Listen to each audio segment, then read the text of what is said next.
हर हर महादेव मैया भवानी की जय। लहर लहर लहराई रे भोले बाबा की गंगा। लहर लहर लहराई रे भोले बाबा की गंगा।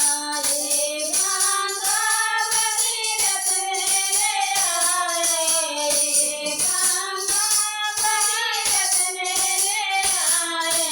भोले के जटा समाई रे भोले बाबा की गंगा। भोले के जटा समाई रे भोले बाबा की गंगा। लहर लहर लहराई रे भोले बाबा की गंगा।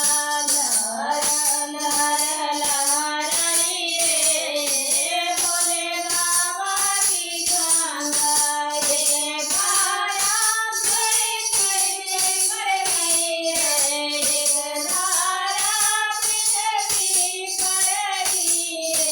नर नारी हर करे रे भोले बाबा की गंगा।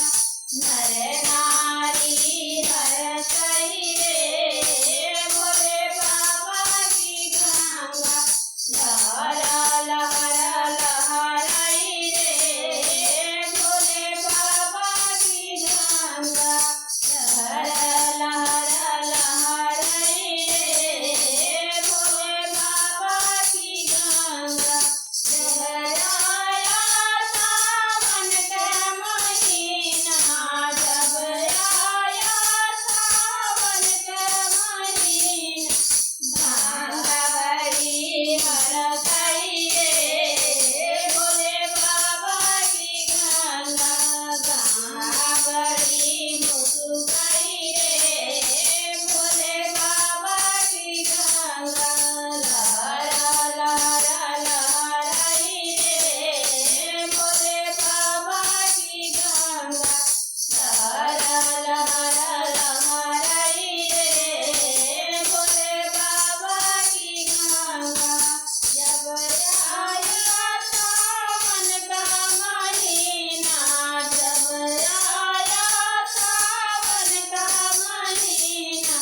कांवरिया ने कांवर सजाया, कांवरिया ने कांवर सजाई। भोले को खूब नहलाई रे भोले बाबा की गंगा।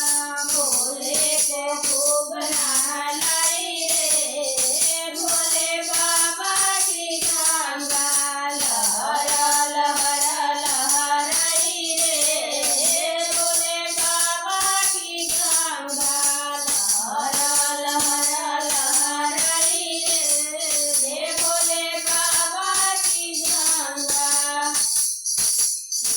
महादेव की जय। जो माता हमारा